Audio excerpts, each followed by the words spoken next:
La palette de Monet présente ici un souffle nouveau. La vision de la Méditerranée, si violente dans d'autres tableaux où il peint une végétation luxuriante et éblouissante, semble trouver dans la vision de cette ville qui s'étend dans la mer un équilibre et une paix entourée de mystère. Monet s'en rend parfaitement compte. C'est si difficile, si tendre et si délicat alors que je suis si enclin à la brutalité, écrit-il dans une lettre à Berthe Morisot.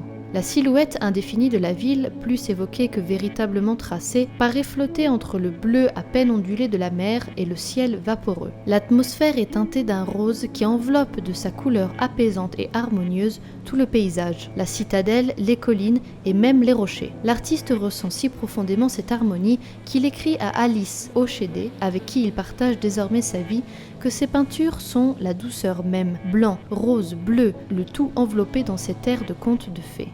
Une analyse détaillée nous permet de distinguer les différents plans qui composent le tableau. Tout d'abord, au premier plan, la mer, où de rapides touches nerveuses rehaussent le mouvement fluide des vagues. Puis, la ligne des rochers, qui anticipe la silhouette de la ville.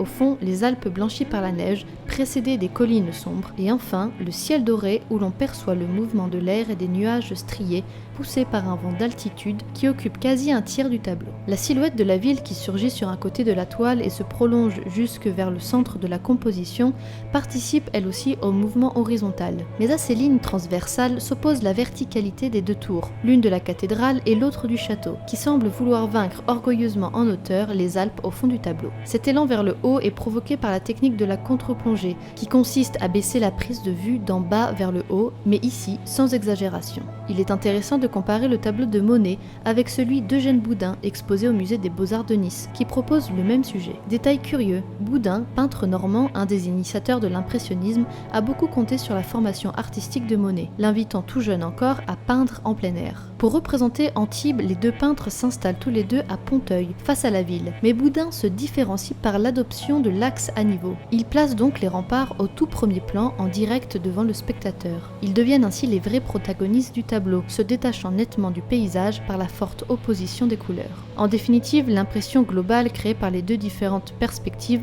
change remarquablement d'un tableau à l'autre. Boudin, soucieux des moindres détails pour capturer la réalité, nous offre plutôt un instantané, tandis que la vision de Monet, imprégnée d'une forte émotion poétique, nous renvoie à la magie des nymphéas.